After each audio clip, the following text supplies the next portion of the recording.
저희 오늘 같이 읽은 본문 히브리서 11장 1절부터 7절까지의 본문을 같이 읽었습니다. 제가 제목을 믿음 이렇게 적어놨습니다. 저희 개역개정 성경에도 보면 소제목으로 빨간 글씨로 믿음 이렇게 적혀져 있습니다. 믿음을 얘기할 때요, 우리가 보통 이제 11장 우리가 얘기할 때 믿음 이렇게 얘기할 때 11장 1절에 보시면은 믿음은 바라는 것들의 실상이요 보이지 않는 것들의 증거니 선진들이 이로써 증거를 얻었느니라, 이런 구절이 있습니다. 그래서 우리가 일반적으로 얘기할 때는 믿음의 정의가 이것이다 라는 식으로 많이 이야기를 하죠.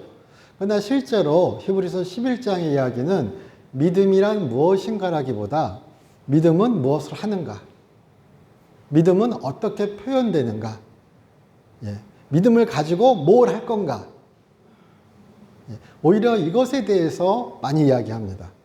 그러니까 누구를 믿을 것인가, 누구에 대한 어떤 신뢰, 확신을 가져야 된다, 이것을 강조한다기보다 믿음이 있으면 그 믿음을 어떻게 사용할 것인가, 그 믿음을 어떻게 간직해야 하는가, 그 믿음을 왜 버리지 않아야 하는가, 믿음을 버리지 않는 사람들은 이런 사람들이 있었다. 그래서 아벨부터 시작하여서 쭉 성경의 역사를 더듬어 가면서, 그리고 지금 그 히브리서 기자가 말하는 그 같이 지금 편지를 보고 있는, 또 그렇게 듣고 있는 그 사람들 가운데서 지금 우리가 그렇게 핍박과 고난과 박해 가운데 일부는 유대교로 돌아가고 일부는 믿음을 포기하고 그렇게 그런 시련 가운데 있는데, 우리 믿는 자들이여 믿음을 포기하지 말자. 그렇게 이야기하는 것이 히브리서의 전체 이야기입니다. 그러니까 믿음이란 무엇인가를 탐구하는 게 아니라 우리는 믿음을 포기하지 말아야 된다. 믿음을 능력 가운데 사용해야 된다. 이거는 좀 다른 버전이겠지만요. 그렇게 우리가 히브리서를 한 번쯤 보았으면 좋겠습니다.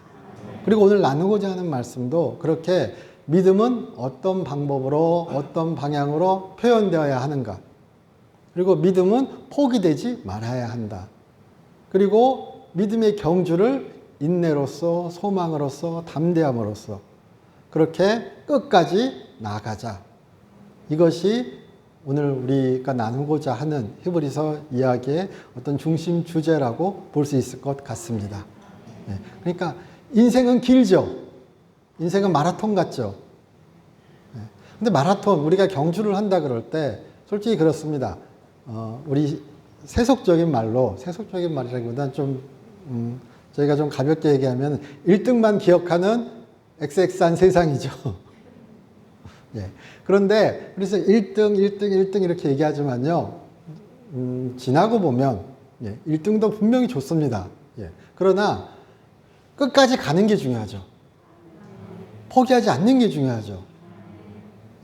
마라톤이란 것을 이야기할 때도요, 우리가 왜 보통 어쩌다가 이렇게 신문 기사나 아니면 운동 경기에서 보시면요, 마라톤 경기하다가 넘어지는 사람들 있죠.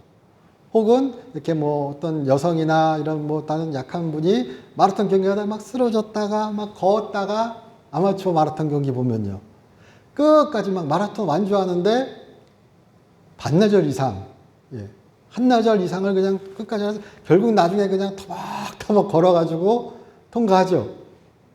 근데 그것을 보고 우리가 감탄하죠. 그것을 보고 용기 있다고, 끈기 있다고 우리가 인정하죠.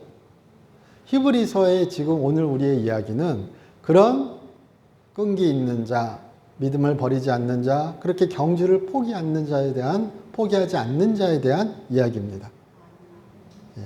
우리가 그렇게 우리의 삶에 믿음이 진짜 우리의 동력이 되어서, 믿음이 우리 안에서 그렇게 끊임없이 움직이는 힘을 만들어내어서 성령의 공급하심으로 믿음이 통로가 되는 거죠.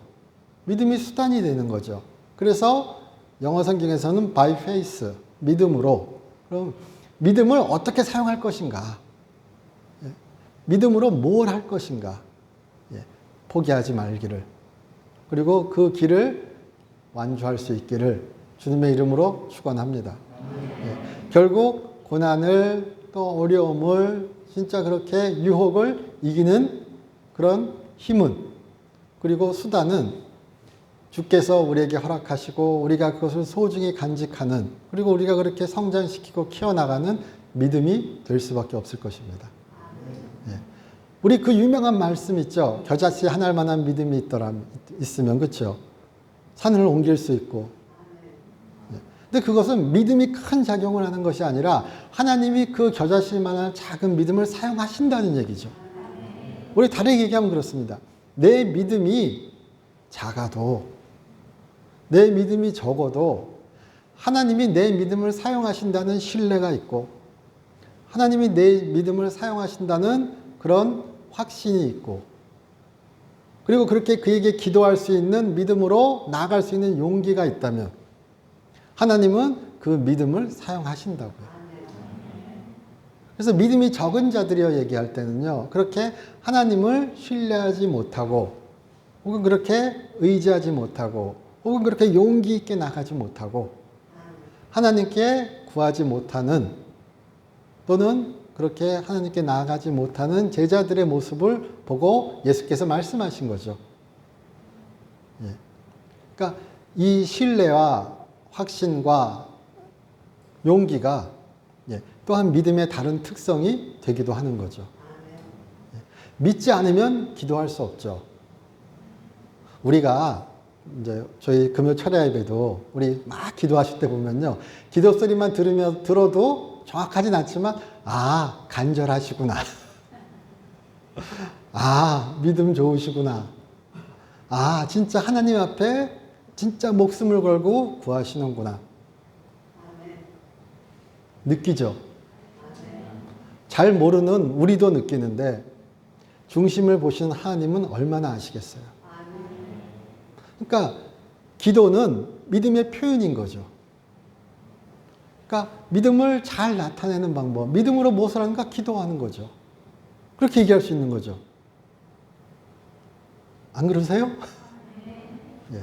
또 그렇게 우리가 형제 안에, 교회 안에, 삶 가운데 예수님을, 하나님을 사랑하고 예수를 사랑하는 모습이 나왔을 때, 그리고 그렇게 서로 존대하고 선대하고 선한 삶을 살아갈 때 우리 뭐라고 얘기하죠? 믿음이 좋다고 얘기하죠. 아, 그렇습니다. 예.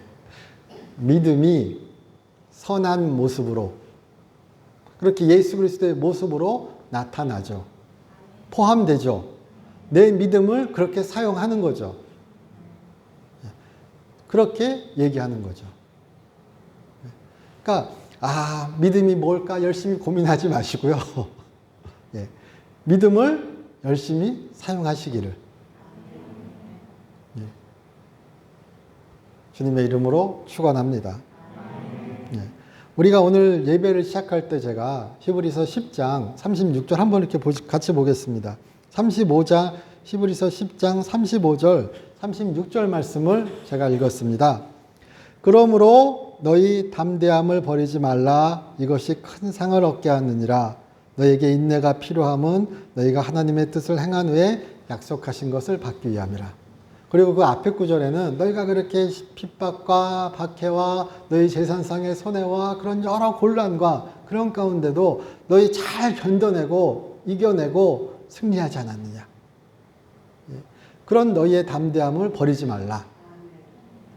담대함은 우리말로 하면 용기죠. 담대함은 용기죠. 근데 영어 성경에서는 이 담대함이란 구절을 확신이란 말로, 신뢰란 말로 이렇게 번역합니다.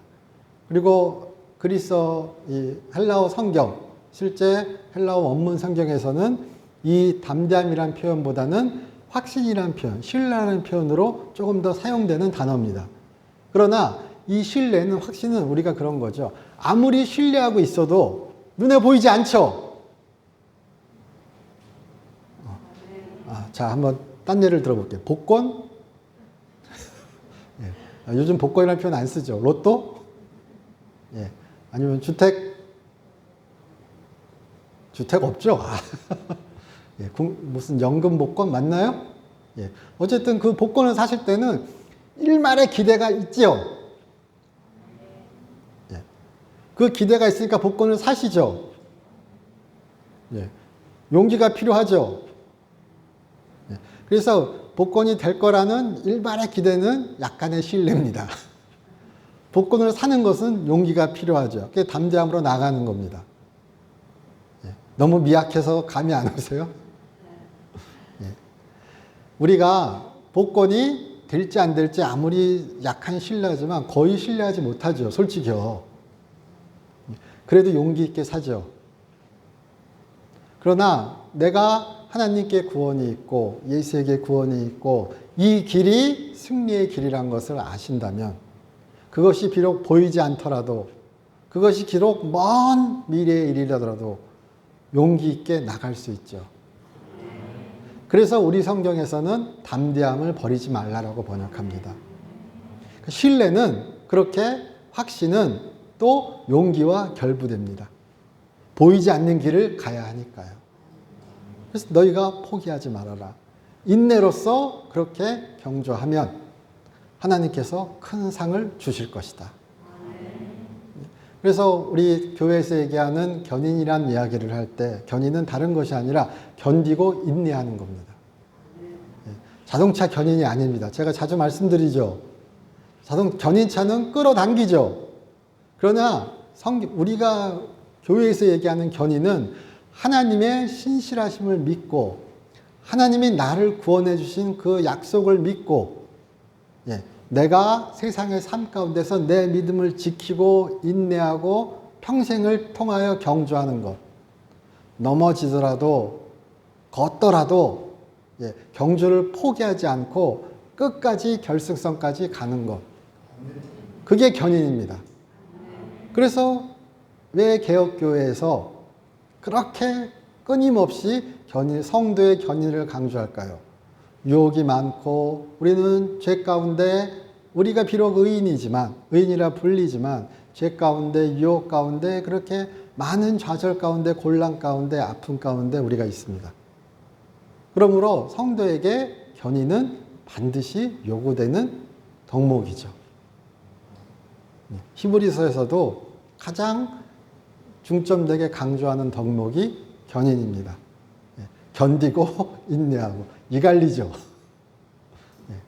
뭔가 좀 믿으면 교회 나오면 잘 돼야 되는데 교회 나와서 이 주일 아침에 예배 드리러 왔는데 견디고 인내하래요. 하나님께서 다 주셔야 하는데 그것이 아니라 견디고 인내하고 하나님을 신뢰하고 용기 있게 나가라. 미래의 상을 바라보아라. 또 우리의 삶이 그렇게 되시기를 주님의 이름으로 축원합니다. 그래서 히브리서 10장 38절에 그 유명한 하박국 2장 3절 4절 말씀을 인용하면서 나의 의인은 믿음으로 말미암아 살리라. 또한 뒤로 물러가면 내 마음이 그를 기뻐하지 아니하리라. 이렇게 표현되어 있죠. 나의 의인은 믿음으로 말미암아 살리라. 이 말은요. 나를 믿는 자는 의롭게 되고 그가 구원받으리라. 이 말이 아니라 여기서 쓰이는 주된 의미는 내 의인은 나의 의인이죠. 그렇게 내가 의인으로 칭한 자는 내가 의인으로 여기는 자는 믿음으로 살 것이다. 믿음으로 살 것이다. 믿음으로 의롭다 여겨질 것이다. 그 다음 얘기인 거예요. 좀 쉽게 표현을 드리면은 의인은 뭘로 산다고요? 믿음으로 산다고요. 그리고 뒤로 물러가면 내 마음이 기쁘지 아니하리라. 그러니까 우리가 항상 그렇게 버티고 서서 뒤로 물러가지 않고 나갈 수 있기를 주님의 이름으로 축원합니다. 그래서 11장 1절에 그 말이 나옵니다. 이제 믿음은 바라는 것들의 실상이요 보이지 않는 것들의 증거니. 실상이란 말은 헬라어로서 히포스테시스라는 표현으로 말해집니다. 발음해집니다. 그런데 이것은 히브리서에서 1장 3절에서는 예수님에 대해 이야기하면서 히브리서 기자가 예수님에 대해 이야기하면서 그는 영광에 한번 이렇게 볼까요? 보시면 나옵니다. 히브리서 1장 3절. 이는 하나님의 영광의 강체시오 그 본체의 형상이시라. 이런 표현이 나옵니다. 이 그 본체라는 표현이 우리가 지금 여기 나오는 믿음은 보이지 않는 것들의 실상 있죠. 그 단어입니다. 본체, 실상, 본질, 본성. 예수님은 하나님과 같은 본질을, 본성을 가지셨다. 예수님과 하나님은 하나이시다. 그 본성, 본질. 그러니까 믿음은 무엇이냐?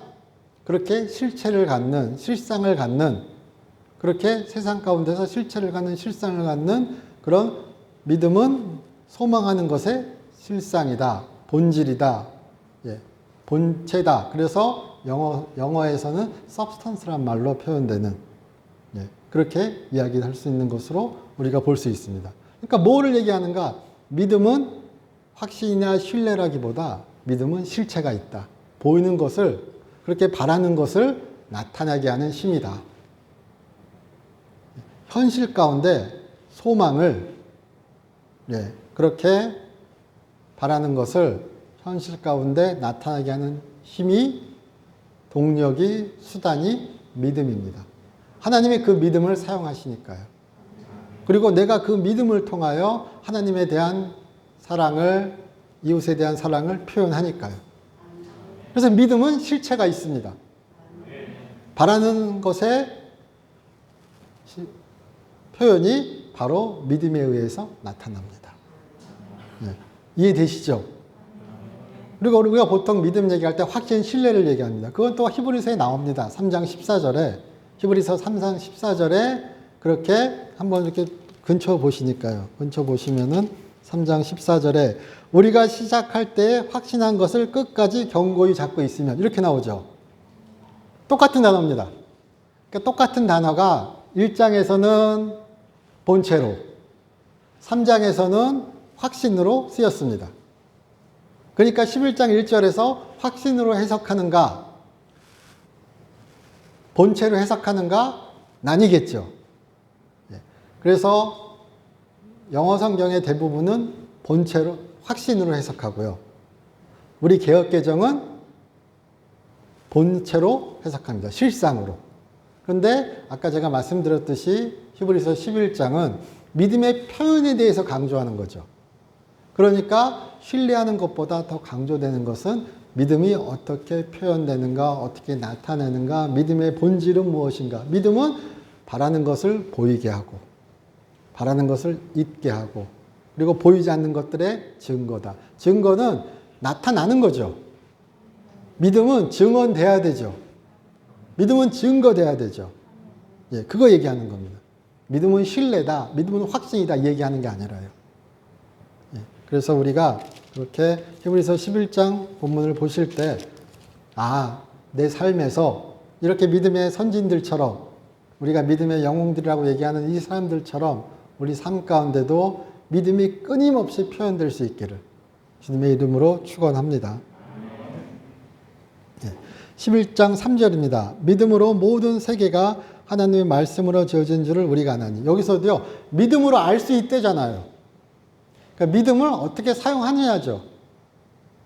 믿음이 있으면 하나님이 말씀으로 세상을 지으셨음을, 그리고 하나님의 말씀을 통하여 세상이 나타났음을 믿을 수 있대요. 너무 당연한 말인 것 같으세요? 빛이 있으라 하니 빛이 있었다는 그 성경의 증언이 믿음에 의해서 받아들여진다는 얘기죠. 믿음이 있어야 그 증언을 받는다는 얘기보다 믿음을 통하여, 믿음을 사용하여 그 증언을 믿으라는 얘기죠. 그러니까 믿음은 그렇게 어떻게 보면 우리 모든 삶의 기초가 되죠. 그래서 아까 그 믿음에 얘기할 때요, 믿음은 바라는 것들의 실상이라 그럴 때요, 그 히포스테시스라는 단어가 또한 기초, 시작 이런 의미도 있습니다. 그래서 정해진 끝이 있고 믿음은 그 모든 것의 시작으로 인식되기도 하죠. 4절입니다. 믿음으로 아벨은 가인보다 더 나은 제사를 하나님께 드림으로 의로운 자라 하시는 증거를 얻었으니 하나님이 그 예물에 대하여 증언하심이라. 그가 죽었으나 그 믿음으로 지금도 말하느니라. 아벨과 가인, 가인과 아벨을 비교할 때, 대조할 때 지금 무엇을 대조하는가? 그냥 단순히 얘기하면 믿음으로 예물을 드린 자, 믿음으로 예물을 드리지 않은 자, 이렇게 비교할 수도 있겠죠. 그러니까 결국 그것은 무엇인가? 같은 제사를 드렸고 같은 예물을 드렸으나 가인의 제물은 곡식이었죠. 우리가 성경에 나오지 않지만 가인이라고 놀면서 놀면서 농사했을까요? 우리 교회 앞에 텃밭이라 그래야 되나요? 제가 열심히 하진 않지만 보기만 해도 막 풀 뽑고 어우 땡볕에, 그쵸? 예. 열심히 농사하여서 그렇게 모은 첫 수확물을 가인은 하나님께 바친 거예요. 아벨도 열심히 그렇게 유목한 양을 하나님께 바쳤어요. 둘 다 열심히 했을 거예요. 굳이 그것까지 의심할 필요는 없습니다. 그러나 이 히브리서 기자의 표현을 빌자면 하나님이 우리 성경의 증언은 아벨 건 받으시고 가인 건 안 받으셨다잖아요. 그러면은 아벨의 제물은 믿음으로 드린 제물이고요. 또한 하나님께서 정하신 방법으로 드린 제물 같아요. 예. 그의 아버지로부터 듣고 이렇게 제물을 바치라는 얘기를 듣고 성경에서 창세기에는 정확히 얘기되지 않지만 끊임없이 나오는 이야기 중에 한 가지는 그렇게 하나님께 속죄를 위하여, 나중의 이야기지만요. 그렇게 바치는 제물은 피 흘림이 있는 제물이죠. 예, 그래서 히브리서에서 강조되는 것이 피 흘림이 없이는 죄사함이 없느니라는 표현이 있죠. 그래서 왜 예수의 피가 그렇게 효력이 있는가? 예수의 보혈이 왜 우리의 속죄를 이루는가를 얘기할 때 피 흘림이 없이는 죄사함이 없기 때문이라고 히브리서 기자는 얘기해요. 그러니까 하나님이 정하신 방법에 맞게 아벨은 예배를 드린 것 같아요. 가인은 하나님이 정하신 방법에 맞지 않게 예배를 드린 것 같아요. 그러니까 아벨의 예배는 하나님이 받으셨으니까 보기에 믿음을 잘 활용해서 표현해서 정당한 방법으로, 하나님께서 기뻐하시는 방법으로, 받으시는 방법으로 표현된 거고요. 가인은 자기가 열심히 하고 자기가 정성을 다 바쳤지만 하나님에 대한 그런 정당한 절차를 거치지 않았기 때문에 아마도 하나님이 받으시지 않으셨다. 그리고 보아하니 그렇게 가인은 그의 믿음을 활용하지 않았다. 이렇게 얘기할 수 있는 것 같습니다. 우리 그냥 쉽게 비교하시면요. 같은 여기 앉아 계셔도 믿음으로 예배하시는 분이 있고 아니신 분이 있죠. 뭘 어렵게 생각하세요. 예. 우린 몰라요. 주님은 아셔요. 예. 하는 분도 속을 수 있습니다. 예. 가인도 속았어요. 예. 어떻게 또 다르게 얘기하면요. 창세기에선 정확히 얘기하지 않아요. 그래서 이가 왜 그렇게 됐는지 우리 구약학자나 뭐 다 얘기할 때 맨날 싸워요. 뭐 때문인지. 결론 나지 않는 이야기예요. 그런데 하나님이 아벨은 받으시고 가인은 안 받으셔요. 그래서 지금 히브리서 기자는 얘기하는 거예요. 받으신 거 보니까 믿음으로 드렸다고요. 예. 그래서 그의 믿음은 그렇게 정직한 예배로, 정당한 예물로, 정당한 제사로, 기뻐하시는 제사로 표현됐다고요. 그러니까 우리의 예배도, 우리의 제사도, 우리의 삶도 그렇게 하나님께서 받으시는 그런 삶이 되시기를 주님의 이름으로 축원합니다. 네. 믿음으로 에녹은 죽음을 보지 않고 옮겨졌으니 하나님이 그를 옮기심으로. 또 제가 아벨 잠깐 까먹었는데 그렇게 열심히 하나님께서 바치는, 하나님께서 기뻐 받으시는 제사를 지냈는데 요절하죠. 급사하죠. 그러니까 무조건 잘 믿으면 잘 된다 이런 속지 마세요. 그런 거 없습니다. 그런 거 없어요. 자꾸 그런 거에 속지 마세요. 하나님은 자판기가 아니십니다. 그냥 우리의 믿음을 넣으면 알아서 축복이 튀어나오지 않습니다. 그런 건 성경의 증언이 아닙니다. 지금 히브리서에서 얘기하는 것은 믿음으로 끝까지 견디고 인내하며 승리하라는 거죠. 하나님은 상 주시는 분이시니까. 그런데 그 상이 지금 당장 안 보이니까 두려워도 떨려도 괴로워도 용기를 갖고 나가라는 이야기예요. 예. 예. 내가 동전 집어넣었는데 안 나온다고 자판기 치지 말라는 얘기. 예. 백날 흔들어 봐야 안 나오면 안 나오는 거죠. 예. 주시는 분은 하나님이시니까요. 하지만 마지막 승리가 그가 약속하셨죠. 그러니까 갈 수 있는 거죠. 그 얘기입니다. 믿음으로 에녹은 죽음을 보지 않고 옮겨졌으니 하나님이 그를 옮기심으로 다시 보이지 아니하였느니라. 그는 옮겨지기 전에 하나님을 기쁘시게 하는 자라 하는 증거를 받았느니라. 왜 이렇게 얘기할 수 있는가? 이 히브리서 기자는 아마 예수님 때도 헬라어역 성경을 많이 사용했습니다. 70인역이라고 우리가 부르는 그 70인역, 히브리어를 헬라어로 바꾼 그 번역한 그 성경에서의 표현은 우리 성경은, 우리 개역개정은 히브리어 성경을 주로 번역하고 70인역을 참조합니다. 그래서 히브리 성경, 마소라 텍스트라고 얘기하는 그 히브리 성경은 에녹은 하나님과 동행하였다 이렇게 표현합니다. 그런데 그 하나님과 동행하였다를 70인역 성경은 에녹은 하나님을 기쁘시게 하는 자였다라고 표현합니다. 그러니까 성경의 증언이 뭐라고 표현한다고요? 하나님을 기쁘시게 하는 자였다고요. 그러니까 히브리서 기자는 당당하게 얘기할 수 있어요. 보아하니, 성경의 증언도 보아하니, 그리고 하나님이 그를 데리고 가신 걸 보아하니 그의 삶은 하나님을 기쁘시게 하는 삶이었고 하나님과 동행하는 삶이었고 그런 어떤 믿음의 행동과 믿음의 행동에 따른 하나님의 결과가 있었기에 히브리서 기자는 당당하게 얘기할 수 있습니다. 에녹은 믿음으로 살았다고요. 에녹은 하나님을 기쁘시게 하는 자였다고요. 그렇게 얘기할 수 있는 거죠. 그 얘기입니다. 6절입니다. 믿음이 없이는 하나님을 기쁘시게 하지 못하나니 하나님께 나아가는 자는 반드시 그가 계신 것과 또한, 그래서 여기 나오는 것처럼 여기 믿음이 없이는 하나님을 기쁘시게 하지 못하더니 그랬죠. 그럼 여기에 믿음이 없이는 무엇인가? 주된 지금 11장의 얘기에서는 일생을 통한 신실함이죠. 포기하지 않는 믿음이죠. 소망 가운데 그렇게 하나님의 약속을 신뢰하고 끊임없이 경주하는 그런 믿음. 그런 믿음이 없이는 하나님을 기쁘시게 하지 못하나니 하나님께 나아가는 자는 반드시 그가 계신 것과. 너무 당연한 얘기 같지만 아까 기도 예를 들어드렸죠. 하나님이 계신 걸 못 믿으면 기도할 수 없죠. 하나님이 기도하에 응답해 주신다는 하나님을 우리가 신뢰하지 못하면 그에게 어떻게 기도하겠어요? 그렇죠. 그가 상 주시는 것을 아니까.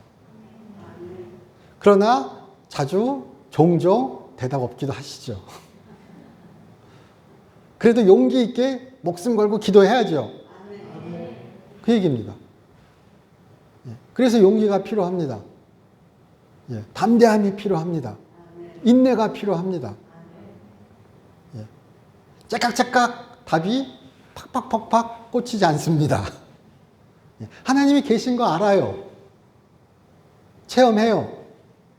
하나님이 나에게 상 주시는 분이신 거, 또한 나를 그렇게 사랑하시는 거 체험해요. 증언을 봅니다. 성경의 증언을 듣습니다. 그러나 이것이 그런 확실함과 불확실함, 이미와 아직의 그 관계가 있기에 예수를 통하여 이미 속죄와 구원의 그런 모든 것이 이루어졌습니다. 그러나 아직 우리는 구원의 완성을 향하여 가고 있는 사람들이죠. 그러니까 그 이미와 아직의 그 사이 가운데 우리는 믿음을 가지고 담대함을 버리지 않고 가야 되죠. 7절입니다. 믿음으로 노아는 아직 보이지 않는 일에 경고하심을 받아 경외함으로 방주를 준비하여. 여기서도요. 노아가 방주를 준비했으니까 믿음 있는 줄 알죠. 내가 하나님 말씀을 믿어. 그가 나에게 경고하셔서 끝났으면 아무 의미 없어요. 그러나 노아는 120년간 방주를 만들었죠. 그 주변에 아마 비난도 그런 조롱도 비웃음도 120년간 꾸준하게 있었을 것 같죠. 노아의 홍수 다룬 영화 안 보셔도 뭐 좀 과장이 섞여 있긴 하지만, 예, 성경적 증언과는 상당히 좀 다른 면모를 그 영화들이 보이긴 하지만, 예, 그렇게 비웃음 가운데, 비난 가운데 꿋꿋하게 이렇게 하나님의 약속을 신뢰하고, 예, 포기하지 않고 120년간 배를 만드는 집요함. 그렇죠. 예, 그래서 그 우리가 말하는 그렇게 구원을 얻죠. 그러나 노아를 생각해 보시면은 또한 우리 노아도 대표적으로 그렇게 구원을 얻고 나서 방주로 이렇게 그 가족이 구원함을 얻고, 예, 술로 인하여 또 그 가족의 분란이 일어나죠. 예, 완벽하지 않죠. 큰 부침이 있죠. 예, 뭐 여기 뒤에 우리가 오늘 읽지 않았지만 아브라함의 이야기들 나옵니다. 아브라함과 사라 이야기들. 아브라함 우리가 믿음의 조상이라고 얘기합니다. 그런데 믿음의 조상이라고 얘기할 때 하나님의 약속을 믿고 그는 평생을 살아갔죠. 근데 그 가운데 아내를 버리기도 하고 아내를 배신하기도 하고, 예, 세상 방법 따라서 그렇게 하갈을 얻기도 하고 또 아내가 싫어하니까 하갈을 버리기도 하고, 예, 그 하갈 하나님이 챙겨주시죠. 예. 하갈이 울부짖을 때 그 아들과 쫓겨나가죠. 아브라함이 하갈과 그 아들 이스마엘을 쫓아낼 때 보따리 하나 줬다 그러죠. 아브라함이 복받은 자죠. 우리말로 하면 재벌이십니다. 그런데 그 아들을 쫓아낼 때 엄마와 아들을 쫓아내면서, 예, 보따리 하나 주죠. 메고 갈 거. 그리고 그 사막에 하갈과 이스마엘이 걸터앉아서 울부짖을 때 하나님께서 응답하시죠. 그게 하나님이시잖아요. 예, 그렇잖아요. 예. 아브라함이 그렇게 멋져 보이세요? 예, 그 인생도 만만치 않게 고단합니다. 예, 그러나 그가 왜 믿음의 조상인가? 왜 그렇게 얘기할 때 그는 그 평생을 통하여 하나님에 대한 믿음을 간직했으니까요. 그가 잘못 갈 때도 있고 하나님의 질책을 받을 때도 있었을 것이고, 예, 그러나 믿음을 포기하지 않고 그 믿음을 삶을 통하여 나타냈으니까요. 그래서 아브라함의 이야기가 마지막에 가장 결정을 이루는 것이 아브라함과 이삭의 이야기죠. 그리고 그때 하나님께서 말씀하시죠. 내가 네 믿음을 보았다. 물론 창세기 15장에 하나님의 약속을 듣고 그가 그렇게 하나님의 약속을 믿음으로 의롭다 칭함을 얻죠. 그러나 우리 끝까지 봐야죠. 그 믿음을 이삭을 바쳐서 하나님께서 기뻐하시는 그 순간까지 갖고 갔죠. 그리고 이제 아브라함은 쓸모 다해서 죽는 얘기밖에 안 나와요, 성경에. 무대에서 퇴장합니다. 그러니까 믿음의 시작과 믿음의 끝을 보여준 거예요. 그게 믿음이에요. 평생을 통한 하나님에 대한 사랑, 형제에 대한 사랑. 예, 그것이 어떻게 보면 믿음입니다. 그리고 그것이 바로 의인은 믿음으로 살리라에 대한 정확한 해석입니다. 히브리서와 야고보서가 얘기하는. 그래서 그 유명한 루터께서, 예, 우리 히브리서를 누가 썼을까 그럴 때 예전에, 예, 바울이 썼다는 얘기도 많이 했었거든요. 근데 루터가 이 히브리서를 열심히 보고, 예, 절대 바울이 히브리서를 쓸 리가 없다. 바울은 이신칭의를 얘기하는데 히브리서 이야기는 절대 이신칭의 얘기가 주된 얘기가 아니니까요. 예. 믿음으로 의로워진다는 얘기가 아니라 믿음으로 살라는 얘기니까요. 행함이 없는 믿음은 죽은 믿음이라는 야고보서의 이야기니까요. 예. 그러니까 루터의 시대에는 이신칭의의 부름이 있었습니다. 우리의 시대에는 믿음으로 살라는 부름이 더 강력합니다. 무엇이 옳고 무엇이 그르다가 아니라, 예, 믿음의 균형을 맞추는 거죠. 믿음은 동전의 양면과 같은 거죠. 예, 행함과 믿음과 순종, 그렇죠? 예, 사도 바울이 얘기하는 로마서 1장 5절에 내가 그렇게 믿음의 순종을 전하기 위해서 나는 다닌다라고 얘기하잖아요. 예, 순종의 믿음도 좋고요, 믿음의 순종도 좋고. 그러나 그렇게 믿음과 순종은 뗄래야 뗄 수 없는 관계입니다. 예. 그렇게 승리하시는 또 인내하시는 우리가 되시기를 주님의 이름으로 축원합니다. 그래서 믿음의 선진들 얘기 나올 때 영웅들의 이야기야. 이것이 아니라 물론 영웅입니다. 하지만 왜 영웅일까요? 끝까지 포기하지 않았으니까요. 예. 믿음을 포기하지 않았으니까 영웅입니다. 하나님께 칭찬받습니다. 우리 또한 우리 평생을 통하여 믿음을 포기하지 않기를, 우리 길을 꿋꿋이 걸어 나가시기를, 비록 보이지 않으나 믿음을 통하여 하나님의 역사하심으로 우리가 그렇게 하나님의 은혜와 하나님의 사랑과 하나님의 능력이 우리 삶에서 표현되고 하나님에 대한 사랑이, 이웃에 대한 사랑이 우리 삶을 대하여 표현되는 그런 믿음의 역사가 우리에게 있기를 주님의 이름으로 축원합니다. 저희 기도드리겠습니다. 하나님, 저희 사랑하여 주시고 인도하여 주심 감사드립니다. 주님과 함께하는 삶, 복된 삶이 되게 하여 주시옵시고 성령의 인도하심이, 성령의 이끄심이 우리에게 있음을 우리 잊지 않게 하여 주시옵소서. 주 예수 그리스도의 이름으로 기도드립니다.